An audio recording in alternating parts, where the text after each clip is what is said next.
Southeastern Conference Whip Around, sponsored by AT&T. What to watch for. Well, the biggest thing to watch for in the SEC championship game is whether Alabama can be impressive enough to get in consideration for the #1 seed in the college football playoff.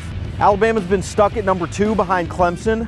The big difference, obviously, Clemson is undefeated, and Alabama's got that loss from early in the season to Ole Miss. It would be difficult for the committee to jump Alabama over Clemson, but not impossible if they really believe that Alabama's the best team in the country.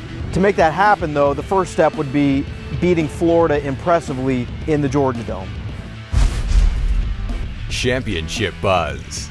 What everybody's talking about heading into the SEC championship game is whether this is going to be a complete mismatch. You've got Alabama playing as well as anybody in the country, and you've got Florida, who's really struggled in the last month of the season, especially last weekend, scoring only 2 points on a safety. The SEC championship game used to be the premier college football championship game of the season. It would be kind of a letdown if Florida came to the Georgia Dome this year and didn't put up a fight.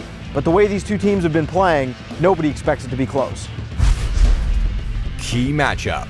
Well, the key matchup in this game is Calvin Ridley, Alabama's sensational freshman wide receiver, and Vernon Hargreaves, arguably the top defensive back in the country who has been so good for Florida all season long. Ridley has been the biggest perimeter threat for the Crimson Tide. Florida's only chance to win this game may be if Florida can shut down that passing attack.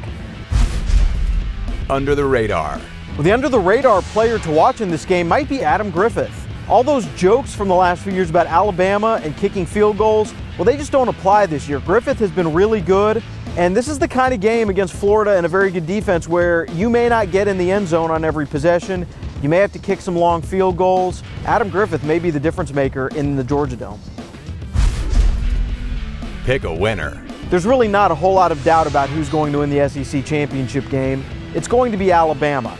And the main reason is just there's nothing in the trajectory of Florida's season the last month or so to suggest that they have a chance to score points against this Crimson Tide defense. Maybe things had been different if Will Grier, Florida's starting quarterback, had remained eligible all season long. But ever since Trayon Harris was forced to take the reins of this team, Florida's offense has been a mess. You've got to give Florida a lot of credit for getting to Atlanta, but beating Alabama is a whole different story, and I just don't think they have enough. Southeastern Conference Whip Around, sponsored by AT&T.